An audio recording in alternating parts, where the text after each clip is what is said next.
Once your pot is ready to be cut, it's nice and smooth, they're put together, there's no weird lines.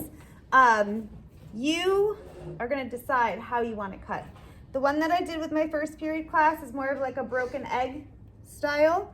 It's a little bit hard right now to come apart, okay? And because there's so many niches in it, it's gonna be very important that you guys make a line.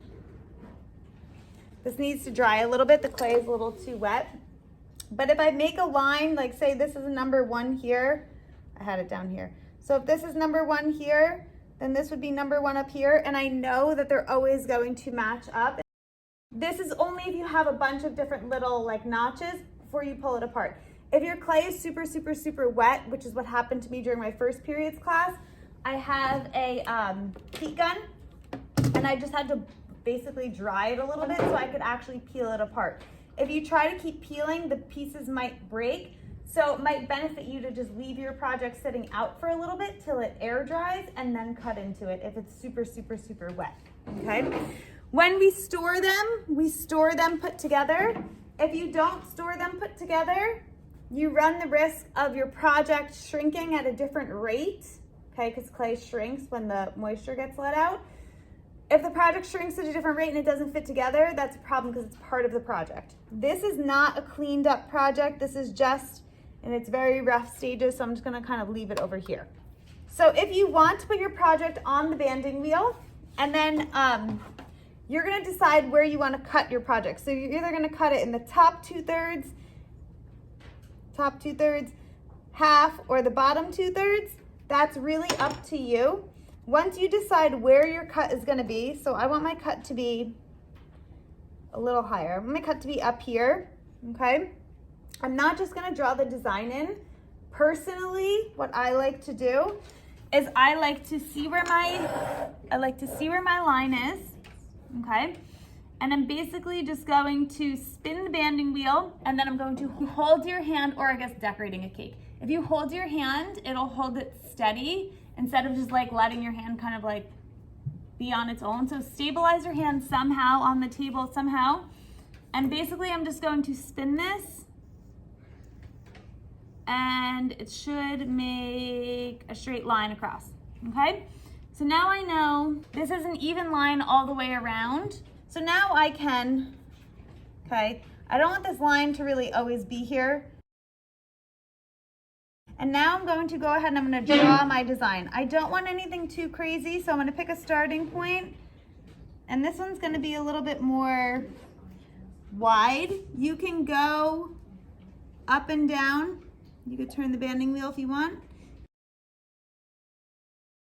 Okay, before you cut it, you want to get rid of all of these extra lines. Okay, so I'm going to go around, I'm going to smooth out these extra lines. You can use your hand, you can use the back of your nail. You can use these red rubber tools. Okay, they're really good for smoothing.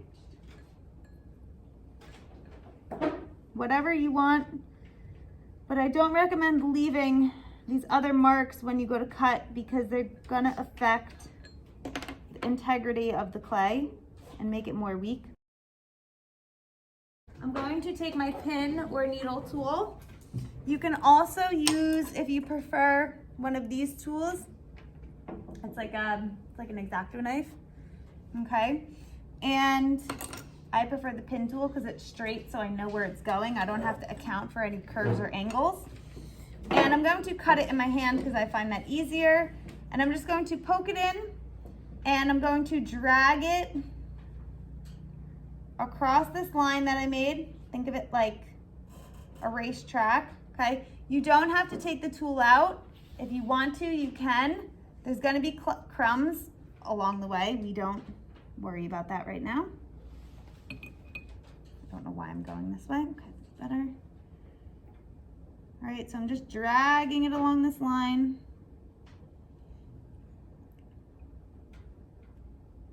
You'll see the extra clay coming off of here. That's totally fine.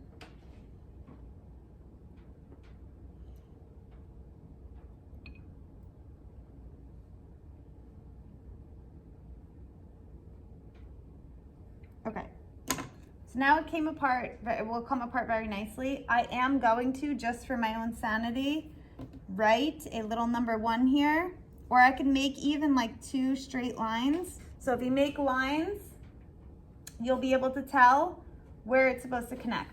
Now the inside of the pot is not clean at all. So it's important for me to now take pretty much the rest of class, because that's how long it took me to work on my first one, to go in and smooth out the interior, okay? And not only if it's not big enough or you have a lot of intricate details, this pot is extremely thick. You see how thick these walls are? So I need to actually take away some of this density, all right, or thickness.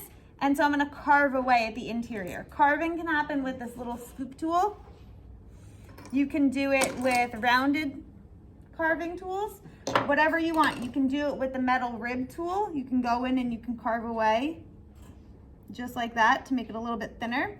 Just make sure you're consistently going back and making sure that your project fits together, okay? Now, as far as carving goes, say this whole pot was nice and cleaned up. The first thing I would do is decide what kind of design. You guys have done that, you made sketches. So for this project, I'm just going to make little circular pieces of carving, okay? These are all carving tools. They're just different shapes. All of them are carving tools, okay? Whatever shape you want, you can get some test clay and practice on the test clay. This one's like one of my favorites. Depending on how you put it into the clay, sideways, forward, sideways, whatever, you're gonna get different types of carving pieces. Practice what you're carving. Don't just hack away at your clay. These little ones, they're great. You can put them in and you can almost like take little circles and peel them out.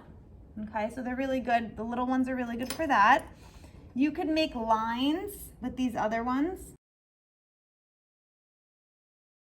And this clay is in a good state right now to be carved.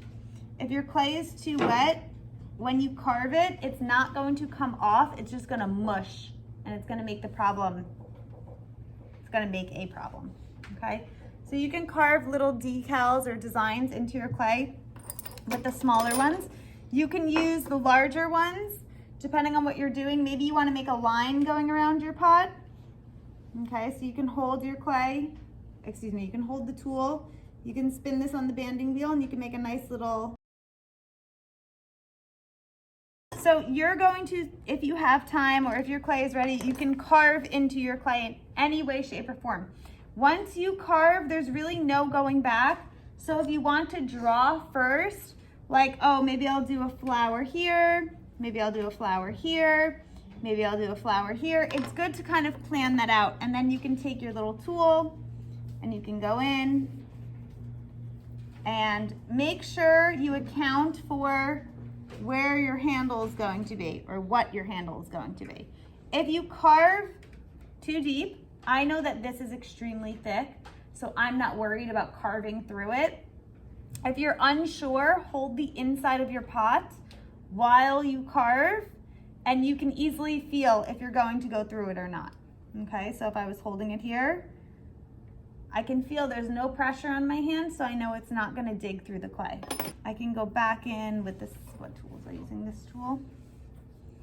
And I can make my little flower pieces. Okay, all of the tools are in the front of the room. At the end of class, you wanna make sure you're spraying your projects. Do not spray the interior of the pot. It'll turn into mush. That water will be trapped in there. It'll turn into mush. So you want to just make sure you're spraying the outside, lay it on the plastic, spray it, and wrap it up really nicely, okay? If you guys want to make a straight cut, okay, so that the top doesn't slide off, what we need to do is we need to take extra clay, which I don't have. Oh, just kidding, we could use this. Okay, so if you wanted to make a straight cut, basically this would be flat. So on the interior, like rim, you would need to add some type of key. So you could add little like lines or circles or one big coil, and you'd slip and score it to the interior so that when you put it on, it doesn't slide off. Okay, so you need some type of key, and I can show you based on like individual basis what you guys will want to do or how you want to design it for your projects.